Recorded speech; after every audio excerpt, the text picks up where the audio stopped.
안녕하세요. 사연을 부탁해입니다. 오늘의 사연을 소개하겠습니다. 결혼을 앞둔 어느 날 엄마가 제게 간절한 목소리로 말을 꺼냈어요. 민영아, 너 이 결혼 꼭 해야겠니? 결혼 2달 남겨놓고 그게 무슨 소리야? 너무나 갑작스런 말에 저도 모르게 목소리가 높아져 있었습니다. 아니 그니깐 세상에 남자가 얼마나 많은데 굳이 결혼을 반대하는 집안이랑 결혼을 하려고 그래. 거기다 니들 궁합도 엄청 안 좋다며. 엄마 설마 한수 씨 어머니 만난 거야? 제 입에서 시어머니 이야기가 나오자마자 엄마의 얼굴이 사색이 되어 있었습니다. 하지만 애써 표정 관리를 하며 엄마가 우겨대기 시작했어요. 아니야, 진짜 안 만났어.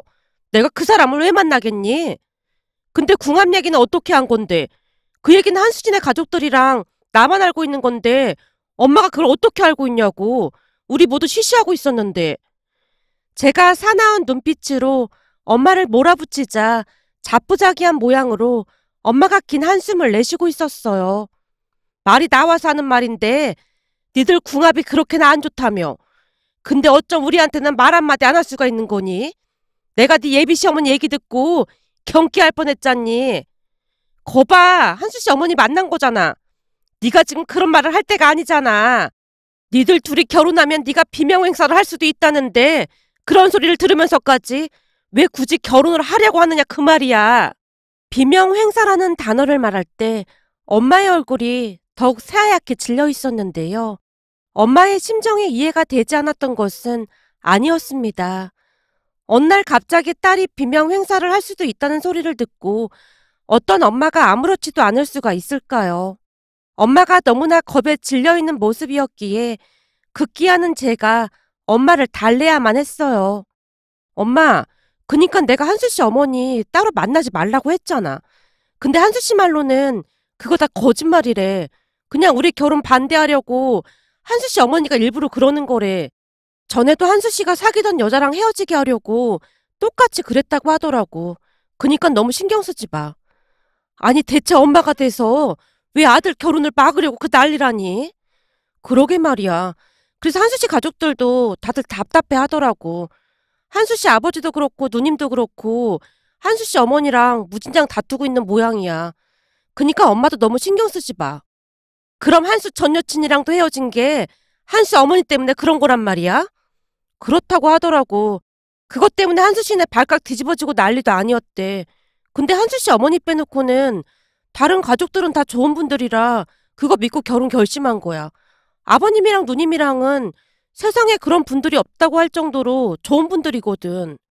그래도 예비 시어머니 자리가 그렇게 반대를 하고 있으니 엄마 입장에선 왜 걱정이 안 되겠니? 아무리 거짓말이라도 그렇지 네가 비명 행사를 한다는 말을 듣는데 내내 심장이 마구마구 뛰고 손까지 덜덜 떨리더라니까. 그 순간마저도 엄마 손이 미세하게 떨리고 있었다고 해야 할까요? 사실 결혼 전 시어머님은 세상의 모든 이유를 다 갖다 붙여서 우리의 결혼을 반대하고 나섰는데요. 남편의 전 여친과의 결혼을 반대하고 나섰던 적이 있었던지라 가족들 모두 시어머님의 행동에 반감을 갖고 있었습니다. 시어머님의 반대에도 불구하고 결혼을 하겠다고 선포하자 어느 날 시어머님이 저를 억지로 데리고 그 점쟁이를 찾아간 적도 있었어요. 물론 점쟁이는 우리가 결혼을 하면 제가 단명할 것이라는 말을 했고요. 아마도 처음으로 진지하게 결혼을 망설였던 것 같습니다. 다음날 남편을 만나서 시어머님과 점집을 다녀왔다는 사실과 함께 도저히 결혼할 수 없을 것 같다고 통보를 하기도 했거든요. 그날 집에 돌아간 남편이 집안을 쑥대밭으로 만들었다는데요. 그 뒤 남편이 집을 나와버렸고 회사에 휴가까지 낸 채 며칠 동안이나 사라졌었기에 두 집안이 발칵 뒤집어지고 말았습니다. 결국 시아버님이 시어머님을 정신병원에 보내버리겠다는 말까지 하게 되었고 그제야 심각성을 깨달았던 모양으로 더 이상 반대를 하지 않겠다는 시어머님의 다짐을 받고서야 남편이 집으로 들어갔어요. 그런데 한동안 조용하던 시어머님이 이번에는 우리 엄마까지 따로 만나서는 결혼을 시키지 말라는 말을 했다는 말에 온몸에 힘이 빠져나가는 느낌이었어요. 그렇다고 남편에게 또다시 이야기를 했다가는 정말로 시어머님을 정신병원으로 보내버릴 기세였기에 그냥 모른 척하기로 했습니다. 하지만 결혼 후 역시나 어마어마한 일들이 우리를 기다리고 있었는데요. 세상에 이런 일이 또 있을까 싶을 정도였어요. 우선 찜찜한 기분 속에서 결혼식은 잘 끝이 났습니다. 다행이라고 해야 할지 모르겠지만 그 뒤 시어머님은 완전히 포기한 모양으로 어떠한 행동도 하지 않았습니다. 어느 날 집에 놀러온 시누이가 말을 하기도 했으니까요. 올케, 요즘 엄마가 뭐라고 하거나 그러지 않아? 혹시나 우리 몰래 올케 괴롭히고 그러는 거 아니냔 말이야. 아니에요. 결혼 전에는 그러셨는데 같은 분이 맞나 싶을 정도로 너무 잘해주셔서 오히려 눈치가 보일 정도예요. 엄마가 잘해준다고? 혹시 올케 우리 듣기 좋으라고 하는 말 아니야? 아니에요. 얼마 전에는 저만 데리고 가서 진맥까지 짓고는 한약 지어주셨는걸요? 제 입에서 한약이라는 말이 나오자마자 시누이가 들고 있던 치킨을 떨어뜨렸어요. 형님, 왜 그러세요? 아니, 혹시 한약에, 그러니까 그 뭐냐, 안 좋은 것이, 그니까, 시누이도 겁이 났던 모양으로 차마 직설적으로 말을 꺼내지 못한 채 우리 눈치만 보고 있었습니다. 그 모습에 남편이 피식 웃으며 대답을 했어요. 누나, 그렇지 않아도 나도 그 생각 안 해본 거 아니야. 근데 한약을 지어준 병원이 유명한 대학 한방병원이었어. 유명 대학 한방병원? 거기 가서 무슨 약재를 썼는지 다 확인해봤어. 근데 그냥 원기 회복하는 그런 보약이라고 하더라고. 그 한의사 말이 시어머니가 며느리 생각을 아주 끔찍하게 한다고 하면서 혹시나 안 좋은 것이 있는지 몇 번이나 확인해봤다고 하더라고. 이런 시어머니는 처음이라 정확하게 기억을 하고 있었대. 엄마가 진짜로 그랬단 말이야? 그렇다니까. 한의사한테 무조건 원기 회복하는 그런 걸로 지어달라고 했더나 봐. 아니, 올케가 어디 아팠던 것도 아닌데 무슨 원기 회복이야? 시누이가 놀라서 우리 둘을 번갈아 가며 바라보고 있었는데요. 남편이 피식 웃으며 다시 말을 꺼냈어요. 나도 그게 좀 신기하긴 한데 아무래도 이제는 진짜 가족이라고 생각하고 챙기고 싶은 모양인가 봐. 그럼 혹시 그때 그 점쟁이가 했다던 그 말 때문에 그런 건가? 그게 사실이었다는 건가? 순간 시누이 입에서 그 말이 툭 하고 튀어나왔는데요. 남편이 양미간을 잔뜩 찌푸린 채 시누이를 나무랐습니다. 누나, 내가 그 얘기는 두 번 다시 입에 올리지도 말라고 했지. 아, 미안. 그치만 엄마 행동이 뭔가 이상해서 그렇지. 이건 그냥 노파심에서 하는 말인데 혹시 엄마 치매 그런 거 아니겠지? 치매요? 형님, 어머님 아직 한창이신데 치매라니요. 놀란 제가 시누이에게 대묻고 있었는데요. 내가 들어보니 요즘은 나이가 젊은 사람들도 치매에 걸린다고 하더라고. 아니, 그렇잖아. 결혼 전에는 두 사람 결혼 못하게 하려고 그 난리를 피우더니만 결혼 후에는 갑자기 보약까지 해주고 그러는 게 아무래도 이상해 보이긴 하잖아. 도대체 엄마가 뭔 생각을 하는지 진짜 모르겠네. 시누이가 고개를 갸우뚱거리며 맥주를 들이키고 있었습니다. 그 모습에 제가 애써 긍정적으로 생각하며 대답을 했고요. 아무래도 이제는 결혼을 했으니까 어머님께서 신경 써주시는 게 아닐까요? 그날 같이 한의원 갔을 때 어머님께서 나쁜 마음을 갖고 계신 게 아닌 거는 확실해 보였거든요. 진심으로 걱정하는 모습이었어요. 그래? 그럼 다행이고 암튼 이제는 제발 별일 좀 없었으면 좋겠다. 그동안 우리 엄마 때문에 올케가 너무 고생한 것 같아서 많이 미안했어. 아니에요. 그래도 요즘 어머님께서 친해지려고 노력하는 모습에 저도 마음이 많이 풀렸어요. 라며 제가 배시시 웃고 있었어요. 남편과 시누이는 긍정적인 제 성격을 유난히도 좋아하는 모습이었습니다. 언젠가 남편이 전 여친에 대해 어렵게 말을 꺼낸 적이 있었는데요. 내가 당신한테 전 여친 이야기를 하는 건 좀 그렇긴 한데 그때 그 사람은 대처하는 것 자체가 당신이랑 많이 달랐어. 만약 당신도 그랬다면 나도 당신 놓아줬을 거야. 뭐가 달랐다는 거야? 전 여친이 엄마 때문에 많이 힘들어했어. 그래서 그 스트레스를 술로 풀다시피 했거든. 그러다 정신과 치료까지 받았고 말이야.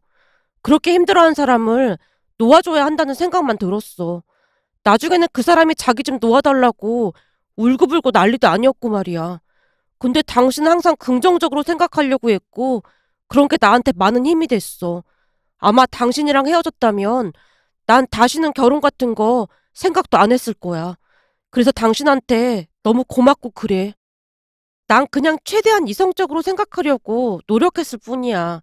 어머님이 왜 그러셨을까 이해하려고 노력도 많이 했고 말이야. 근데 그때도 어머님이 궁합이 안 좋다고 헤어지라고 했던 거야? 아니야. 그때는 그냥 막무가내로 헤어지라고 했는데 전 여친이 엄마한테 울고불고 빌고 또 빌고 난리도 아니었어. 빌긴 왜 빌어? 그냥 뭐 결혼하게 해달라고 빌었던 게 아니었을까? 근데도 어머님이 헤어지라고 하셨다고? 난 우리 엄마가 그렇게 냉정한 사람인 줄 진짜 처음 알았잖아. 완전 찬바람이 쌩쌩 불어서는 집안이 떠내려가라 소리를 질러댔는데 진짜 완전 멘붕이 오더라고. 근데 나한테는 소리를 지르거나 그렇진 않았는데. 나도 그게 좀 신기하긴 했어. 당신한테는 오히려 모든 게 끌려다니는 그런 분위기였다고 해야 하나? 내가 보기엔 당신 귀에 그냥 눌린 게 아닌가 싶어. 남편이 어이없다는 표정으로 피식 웃고 있었습니다. 그 뒤 우리는 별 문제 없이 잘 살고 있었어요. 한마디로 평화로운 시간이 한동안 계속되었다고 해야 할까요? 하지만 그 평화를 깨는 기가 막힌 일이 일어났답니다. 그러니까 그날은 퇴근하고 집에 들어가기 위해 문을 열고 있었는데요. 그때 마침 옆집 할머니도 외출을 했다가 집에 돌아오는 모양으로 저를 보자마자 조용히 물었어요. 세댁, 혹시 요즘 집에 무슨 일이 있는 거야? 네? 무슨 일이라니요? 아무 일도 없는데요? 제가 놀란 토끼눈이 된 채 옆집 할머니를 바라보고 있었는데요. 그 순간 할머니가 두 번째 손가락을 치켜들더니 살며시 문 위를 가리키고 있었어요. 그 모습에 저도 모르게 할머니의 두 번째 손가락을 따라 시선을 옮겼고 곧 기가 막힌 광경에 너무나 놀라 입을 틀어막다가는 외쳤습니다. 아니 저게 뭐예요? 그럼 새댁도 몰랐다는 말이구만. 저게 어제 저녁부터인가? 저게 딱 붙어있지 뭐야. 그래서 우리 영감이랑 나는 액을 막아주는 그런 부적인가 해서 물어본 거야.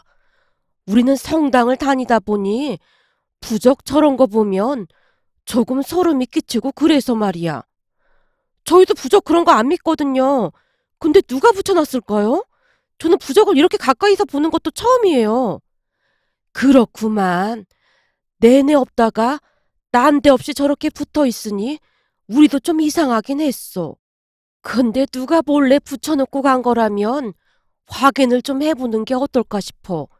부적이라고 해서 다 좋은 부적만 있는 건 아닐 거거든. 참 그러고 보니 어제 새댁 시어머니가 집에 다녀간 것 같던데 시어머니한테 한번 물어보던지. 누가 반찬을 바리바리 들고 왔길래 내가 누구냐고 물었더니 새댁 시어머니라고 하는 것 같더구만. 혹시나 시어머니가 붙여놓은 건지도 모르니 한번 물어봐. 내가 보기엔 새댁 시어머니가 그렇게 악한 사람은 아닌 것 같던데 혹시 뭐가 걱정돼서 붙여놓은 것인지도 모르니까 말이야. 네, 감사합니다. 제가 허리 숙여 인사를 하고 문에 붙여져 있던 부적 사진을 찍어서는 시어머님께 문자로 물어봤습니다. 하지만 시어머님은 펄쩍펄쩍 뛰면서 전혀 모르는 일이라는 말만을 할 뿐이었어요. 오히려 다음날 시어머님이 제게 전화까지 해서는 부적을 당장 떼라는 말까지 했습니다. 너 퇴근하고 나면 그 부적 당장 떼라. 내가 보살님한테 가서 사진 보여주면서 물어봤는데 그 부적이 아주 안 좋은 부적이라고 하더구나. 어머님, 제가 어머님을 의심해서 그러는 건 아닌데요. 진짜로 어머님이 붙인 게 아니라는 말씀이신 거죠? 내가 미쳤니? 아들 며느리 사는 집에 그따위 부적이나 붙이고 있고. 그렇죠. 그럴 리가 없겠죠. 당연하지. 내가 치매에 걸린 게 아니고서야 그런 짓을 할 리가 없지. 아니다. 내가 직접 가서 부적을 떼던지 해야겠구나. 우선 전화 끊어봐라. 시어머님이 다급한 목소리로 전화를 끊는 모습이었습니다. 그리고 잠시 후 시어머님이 문에 붙어있던 부적을 떼서는 불에 태우는 모습까지 사진을 찍어서 문자로 보내왔기에 시어머님은 아닌 것 같다며 남편과 문자를 주고받기까지 했습니다. 그런데 문제는 다음날 퇴근을 하다가 또다시 기겁을 할 수밖에 없었는데요. 세상에나 그 똑같은 자리에 또다시 부적이 붙어있는 게 아니겠어요. 너무나 놀란 나머지 손까지 벌벌 떨며 서 있었고 인기척에 밖으로 나온 할머니가 제게 다시 물었습니다. 어제 보니 새댁 시어머니가 부적을 떼고 고무장갑까지 끼고는 문까지 닦고 있는 걸 내가 분명히 봤거든. 근데 마트에 다녀오다 보니 그게 또 붙어있지 뭐야. 참 귀신이 고칼 노릇이네. 저기 죄송한데 우리 시어머니께서 부적 떼는 모습 분명히 보신 거죠? 보다마다 누가 이따위 짓을 했는지 걸리면 가만 안 둘 거라고 막 화까지 내면서 부적을 떼고 있어서 내가 나와서 보기까지 했다니까. 근데 그렇게까지 한 양반이 또다시 부적을 붙였을 리가 없잖아. 옆집 할머니께서 알 수 없는 말만을 하고는 집 안으로 들어갔습니다. 그 뒤부터 저는 신경쇠약에 걸릴 지경이었는데요. 그도 그럴 수밖에 없었던 것이 부적을 떼기 무섭게 누군가 부적을 다시 붙이곤 했거든요. 우리 집이 1층에 있었기에 관리실에 가서 CCTV를 확인하기도 했지만 옷을 워낙 두껍게 입고 있기도 했고 마스크에 모자까지 깊게 눌러쓰고 있어서 누군지 알 수가 없었어요. 그런데 CCTV를 확인하던 남편의 눈빛이 잠시 흔들리고 있었는데요. 잠시 후 집에 돌아온 남편이 물을 벌컥벌컥 마시다가는 조용히 입을 열었어요. 저기, 그 사람이 입고 있던 옷이 엄마가 입던 점퍼랑 비슷해 보여. 뭐? 어머님 거랑? 그럼 설마 어머니께서 그러셨다는 거야? 아직 확실하진 않지만 내가 내일 본가에 가서 그 점퍼가 집에 있는지 확인해 볼게. 근데 아무래도 엄마가 그런 것 같아. 당신한테는 정말 너무 미안해. 아니야. 아직 확실한 거 아니니까 우선 확실하게 확인부터 해보자. 라며 제가 오히려 남편을 위로하고 있었는데요. 남편의 눈에서 금방이라도 눈물이 떨어질 것만 같았거든요. 다음날 남편을 따라 본가로 갔고 우리를 보자마자 시어머님이 걱정스레 물었어요. 혹시 그 부적 오늘도 붙어 있었니? 오늘도 붙어 있었는지 아닌지는 엄마가 더 잘 알 거 아니야. 아니 그게 무슨 말이야. 내가 잘 알다니. 시어머님이 영문을 모르겠다는 표정으로 묻고 있었지만 대꾸도 하지 않고 남편이 안방으로 들어가서 장롱을 확인하기 시작했어요. 그 모습에 시어머님이 기겁을 한 채 물었습니다. 아니 갑자기 찾아와서 장롱을 왜 뒤지고 난리야. 여기 있네. 봐봐. 그동안 엄마가 부적 붙인 거지? 뭐? 부적을 내가 붙이다니. 그게 무슨 말이야. 왜 모르는 척이야. 엄마가 이 점퍼 입고 와서 부적 붙였잖아. 우리가 CCTV 확인해봤더니 이 색깔 점퍼 입고 붙이는 게 딱 보였구만. 뭐? 그럼 네 말은 내가 니들 집 현관문에다가 저주 부적이라도 붙였다 그 말인 거야? 이제야 실토하는구만. 엄마 대체 멀쩡히 잘 살고 있는 우리한테 왜 그러는 거야? 글쎄 나 아니라니까. 진짜 아니야. 어떤 엄마가 자식이 살고 있는 문에다가 그따위 부적을 붙여놓겠어. 니들 진짜 너무하는 거 아니니? 정말 억울했던 모양으로 시어머님이 얼굴까지 감싸고는 눈물을 흘리고 있었어요. 그 모습에 제 마음이 약해질 수밖에 없었기에 제가 남편을 말렸습니다. 여보, 옷 색깔이 비슷하긴 한데 아직 확실한 건 아니잖아. 그니까 제발 진정 좀 해. 엄마 진짜 아니라는 거야? 맹세할 수 있어? 진짜 아니라니까. 뭘 걸고 맹세할까? 내 전부를 걸고 맹세할 수 있어. 시어머님이 너무나 완강하게 나오고 있었기에 오히려 우리가 큰 실수를 한 것만 같아 몸둘 바를 모를 정도였어요. 결국 우리는 시어머님께 사과를 드린 뒤 집으로 돌아왔는데요. 그 뒤 며칠 동안은 부적이 붙어있지 않았기에 다행이라는 생각을 한 채 지냈습니다. 그렇게 며칠이나 지났을까요? 그날은 옷장 안에서 옷을 찾기 위해 제가 옷장을 뒤지고 있었는데요. 안쪽 구석에 처음 보는 작은 상자 하나가 보였습니다. 워낙 작은 상자였기에 자세히 확인하지 않으면 눈에 띄지도 않는 그런 상자였습니다. 상자를 보자마자 이상한 생각이 들어 상자를 열어봤는데요. 그 안에 또다시 부적이 들어있는 게 아니겠어요? 그때쯤 부적만 보면 심장이 마구마구 뛰었기에 부적을 보자마자 제가 비명을 질러댔고 곧이어 남편이 뛰어들어와서는 바닥에 떨어져 있는 부적을 보며 물었어요. 뭐야, 또 부적이야? 이건 어디서 난 거야? 옷 좀 찾으려고 구석구석 뒤지고 있었는데 이 상자가 들어있었어. 이젠 부적만 봐도 손이 덜덜 떨릴 정도야. 그러게 내가 그랬잖아. 엄마가 분명하다고. 남편이 부적을 마구마구 구겨대더니 시어머니께 전화를 걸었는데요. 시어머님이 너무나 아무렇지도 않게 대답을 했어요. 엄마, 우리 집 옷장에서 또 부적이 발견됐는데 설마 이것도 모르는 일이라고 할 거야? 그 부적이 며느리 기운을 북돋아주는 그런 부적이야. 그니까 잘 넣어둬. 엄마, 우리가 부적 때문에 얼마나 스트레스를 받고 있는 줄 알면서 어떻게 이럴 수가 있어? 사실대로 말해봐. 현관문에 붙어있던 부적도 엄마가 그런 거지. 아니라니까. 그건 내가 한 게 절대 아니야. 시어머님이 버럭하는 소리가 고스란히 들려오고 있었어요. 그날 시어머님은 같은 말만을 반복했는데요. 그러니까 한마디로 우리 집 옷장 안에 있던 부적은 제 기운을 북돋아주는 부적이 확실했지만 문 밖에 붙어있던 부적은 당신이 붙여놓은 게 아니라는 말만을 계속해서 반복할 뿐이었어요. 하지만 우리는 시어머님을 믿을 수가 없었습니다. 그 상황에서 어느 누가 시어머님의 말을 믿을 수가 있겠습니까? 그렇게 며칠이 더 지나갔을까요? 회사에서 일을 하고 있는데 전화벨이 울려대서 받았더니 옆집 할머니였어요. 뒤숭숭한 일들이 많다 보니 옆집 할머니와 전화번호를 주고받았었거든요. 그런데 그날 할머니께서 충격적인 말을 꺼냈습니다. 세댁, 우리 영감이랑 내가 그 범인을 잡았어. 네? 그게 무슨 말씀이세요? 범인을 잡다니요? 우리도 그 부적 때문에 영찜찜해서 마음이 어찌나 불편했는지 몰라.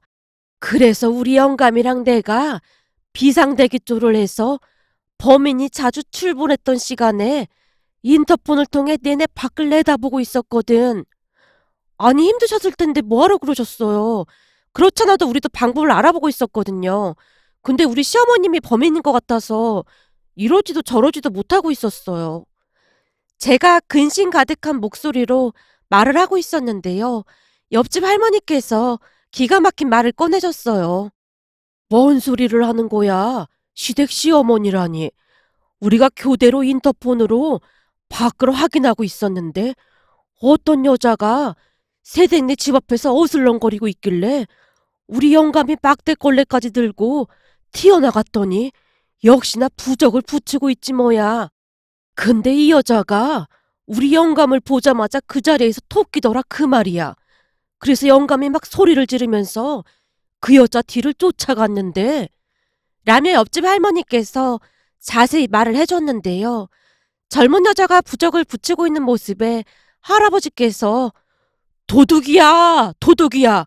라고 소리를 지르며 한 손에는 막대걸레까지 들고는 그 여자 뒤를 쫓았답니다.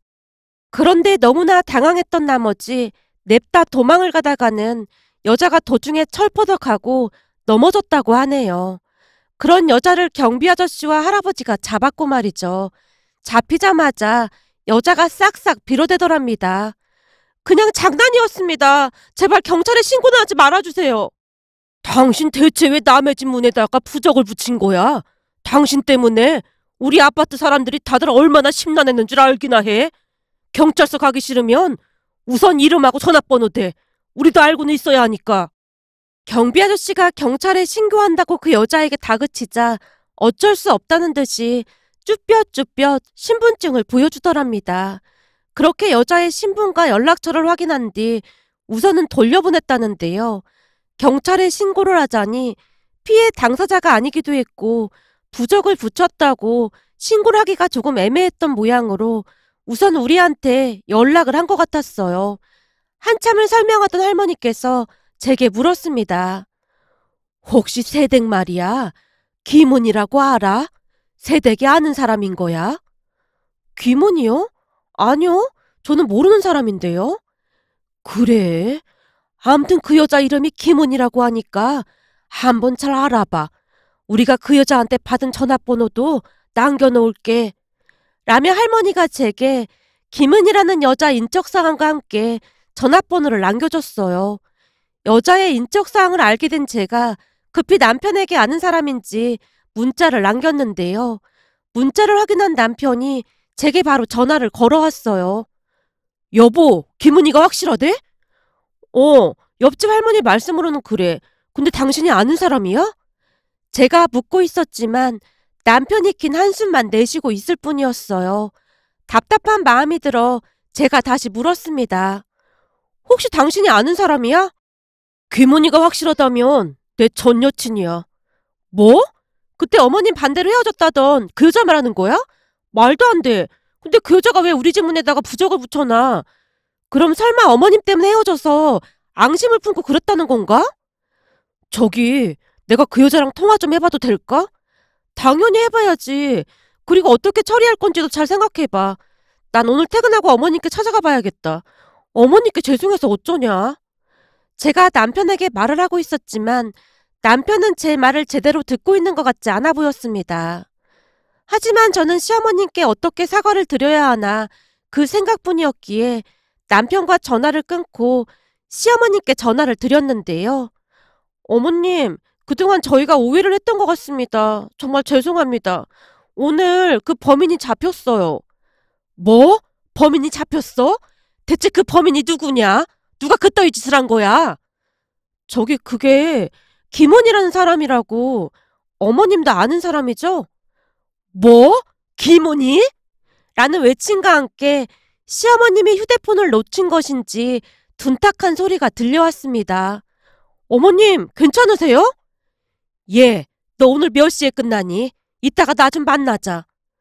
그렇게 퇴근 후 시어머님과 만나기로 약속을 하고는 잠시 후 한 커피숍으로 들어갔는데요. 시어머님이 안절부절 못한 모습으로 앉아 계셨어요. 어머님, 그이가 잘 해결한다고 했으니까 너무 걱정하지 마세요. 내가 지금 걱정을 안 하게 생겼니? 그래서 김은희 걔를 만나러 갈 생각이라니? 잘은 모르겠지만 통화는 해본다고 했어요.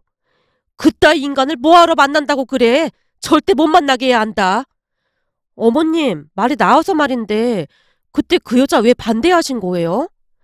그동안 참고 참았던 질문을 했고 시어머님이 제 눈을 뚫어져라 바라보더니 전혀 예상치 못한 말을 하기 시작했습니다.